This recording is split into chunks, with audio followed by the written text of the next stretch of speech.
Ladies and gentlemen, welcome to The Scope. It's the only show that's part of this complete breakfast. I'm your announcer, Tony Partington. Coming up on this edition of The Scope. Hey folks, it's time for another Scope Instant Review.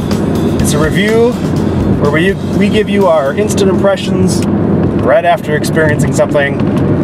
Tonight's review is the film The World's End.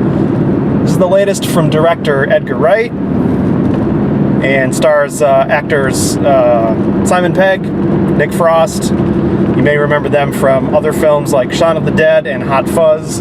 Collectively, these three films make up what they call the Cornetto Trilogy. And if you don't know what that is, that's what Google is for. Take a look. As you can tell, I'm in the car. I'm driving home after the screening here. I've got the camera on the dashboard. This is the inaugural dashboard cam. So this could get interesting. I'm rolling solo tonight. Shane couldn't make it. So bear with me. Our normal conversational tone is out the window. It's just me, you and me. We're going to talk about this movie. So, what is The World's End about? The World's End is basically, there's a group of 5 people led by Gary King, played by Simon Pegg. And the film opens with them sort of, the narrator recounting the tale of this pub crawl they did in their youth in a town of Newton Haven. And it's called the Golden Mile. And apparently there are 12 pubs along this mile. And the goal is to get a pint at each of them. Well, apparently Gary and his cohorts fell short. They only hit 7 of them, I believe. And it's always been sort of Gary's dream to finish this up. So, flash forward, middle age, present day. Gary is sort of not gone anywhere in life. He's sort of a burnout type, you know, he doesn't have any direction. Everyone else has grown up, has respectable careers. Peter works for his dad in the car dealership. Nick Frost's character Andrew is, I think, a lawyer. There's another character played by Martin Freeman. You may know him from, you know, the UK, The Office, and also Shaun of the Dead, and most recently the Hobbit films. He's a real estate agent, and the last guy is, I think he had a startup company, sold it for a bunch of money, and is just sort of, I don't know, dating a physical trainer, I guess. So, Gary has decided that he needs closure in his life. He needs to complete this pub crawl that he never did as a youngster. And so he has to convince the rest of his now adult friends to get together and go complete this pub crawl, which, of course, ends at the World's End, the final pub on the Golden Mile tour. So, he does manage to get everyone there, and of course, some are not as happy to be there as others, most notably Andrew, Nick Frost. Apparently there's some bad blood, some things have gone down between him and Gary over the past. But things get going, and they start drinking, and, you know, obviously personal details start coming out, and things get progressively more crazy as the night goes on. I don't want to get into the plot too much because you want to see it, discover it for yourself, but let's just say at some point a certain truth about this town is revealed, and things really start to go a little haywire. So, that is your quick synopsis. What do we think about the film? You know what? I like this movie a lot. Now, it's not perfect. Let's get some of my gripes out of the way early. I think some of the jokes early on, I mean, they're funny, but they don't quite hit the mark. There's a lot of setup punchline stuff that I think seemed a little bit too planned. Didn't seem like it was of the moment.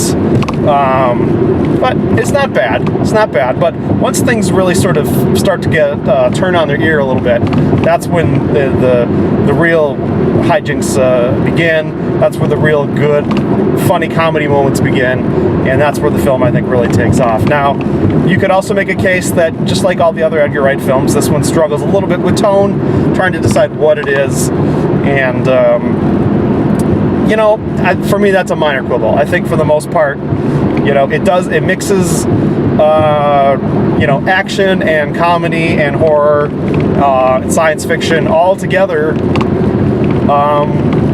decently well. And I think it probably navigates the tone switches better than Shaun of the Dead did. But my recollection on that one's a little fuzzy. So you could also say that some of the characters are sort of paper thin. There's not a lot of depth there, but you know what? There's enough to go on. And for our lead characters, we do get some depth and some heartfelt moments that I think make up for any of the other character pitfalls in the film. So,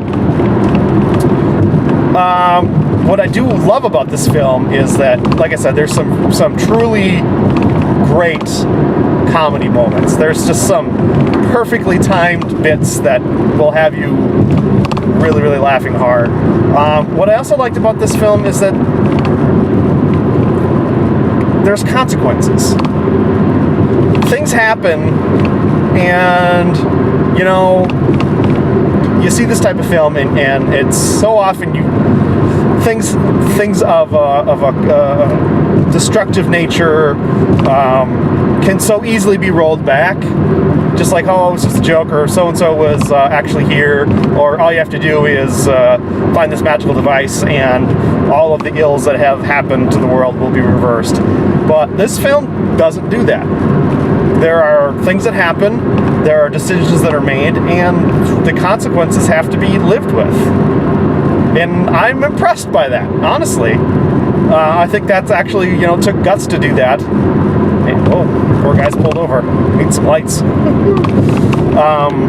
So kudos to Edgar Wright, and I think Simon Pegg and Nick Frost also helped co-write it. So kudos to them for a good script that didn't pull any punches. So there you go. So when we rate these things, we give them a score of 0 to 4 stars in quarter-star increments. 0 is terrible, 4 is perfect. So it's probably time to give this thing a score, and I'll do that while I change lanes. The scope score is 3 1/2 stars. So there you have it, 3.5 stars. I think we had a 3.5 star movie last week. We've had a couple of 3 1/4s here in August. August has turned out to be a pretty good month for movies. So this was really the it. I think this is probably the last film of what we have called the, that's not where I want to go, the Scope Summer Film Slam. So that means we are heading into September films, and I guess technically a new season for film. So we're going to need a new name. I guess we could film, last year we had the Autumn Film Blast. We could recycle that, but if you have a better name, by all means, put it in the comments. You can send us an email. All that stuff's going to be on screen here in a moment, or at the tail end of the closing remarks by Tony Partington. So if you have a better name for our Autumn Film Series, let us know. Otherwise, we're just going to revert back to the old Autumn Film Blast. Yes, I'm driving. Leave me alone. So that's going to do it, folks. Thanks for tuning in for this solo Scope Instant Review. And if Shane were here, we'd definitely close it out with an arrivederci, bitches. Ladies and gentlemen, we find ourselves once again at the end. I hope you've enjoyed our time together. I know I have. Fear not, Scope faithful. Days shall pass as if they were but a moment, and Jared, Adam, and Shane will return with another thrilling episode. Until then, send your comments to comments@thescopeshow.com or leave a voicemail message by dialing 612-21-SCOPE. That's 612-217-2673. Thanks for listening, faithful fans. This is Tony Partington saying arrivederci. Tune in next time to another terrific edition of The Scope.